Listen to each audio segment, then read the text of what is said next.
des del dia 2 de febrer estem amb alerta i amb tema de restriccions d'aigua, ho sabeu, a fase 1.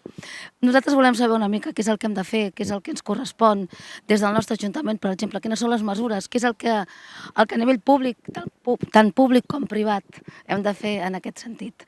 Ens acompanya el nostre alcalde, Josep Riador, estem al parc de Can Verbun, aquí tenim dipòsits d'aigua, ara ell ens ho explica, perquè volem saber una mica, com està el tema. Sabem que no està bé, evidentment, estem en una fase d'emergència, estem en sequera, és un moment delicat, nosaltres ja hem estat implementant algunes mesures, però ara ja mesures oficials que ja ens indiquen que realment ens hi hem de posar, que entre tots, doncs hem de posar la nostra goteta d'aigua, en aquest sentit.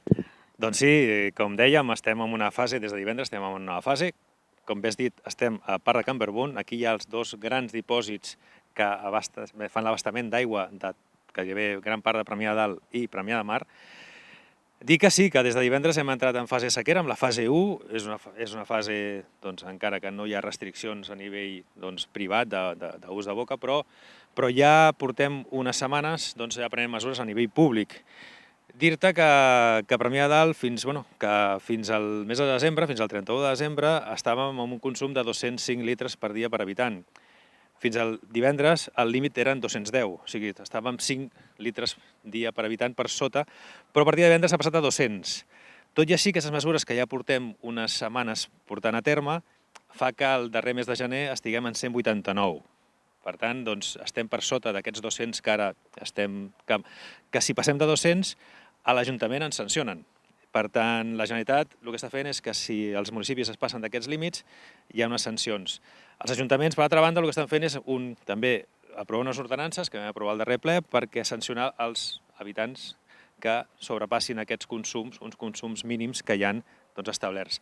De moment no entrem en aquesta fase perquè estem amb uns bons números dintre del que cap, però no hem de baixar la guàrdia. Què tenim ara en aquests moments? A nivell privat, l'única restricció que hi ha en aquests moments és sobre les piscines. No es poden omplir ni reomplir les piscines de caire privat. Per altra banda, a nivell públic, què portem setmanes? Utilitzant l'aigua no potable, tant per regar com per netejar carrers, etc.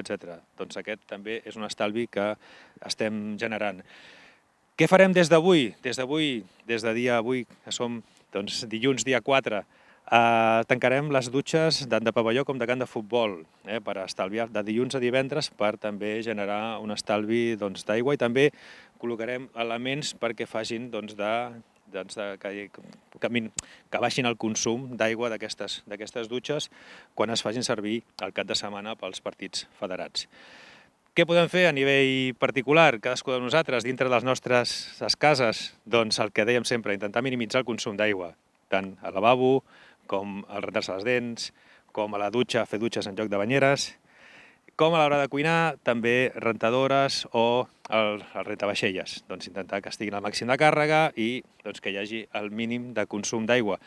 De moment a Premià de Dalt estem amb números correctes, però no hem de baixar la guàrdia i hem de seguir realment baixant aquest consum o minimitzant aquest consum perquè si no pot haver més endavant en properes fases hi ha restriccions d'ús de boca. Per tant, jo us demano a nivell de cadascun dels veïns del poble aquesta conscienciació, que dintre dels nostres àmbits que tinguem aquesta cura del que gastem d'aigua i per part de l'Ajuntament farem tot el possible per minimitzar-ho i ajudar també invertint, com hem fet els darrers anys, en zones del poble que estaven les canalitzacions d'aigua en pitjor estat, com pot ser Pare Santana, com pot ser la Floresta, zones del barri del Remei, que hem invertit per optimitzar que no hi hagi fugues d'aigua i optimitzar aquests consums d'aigua.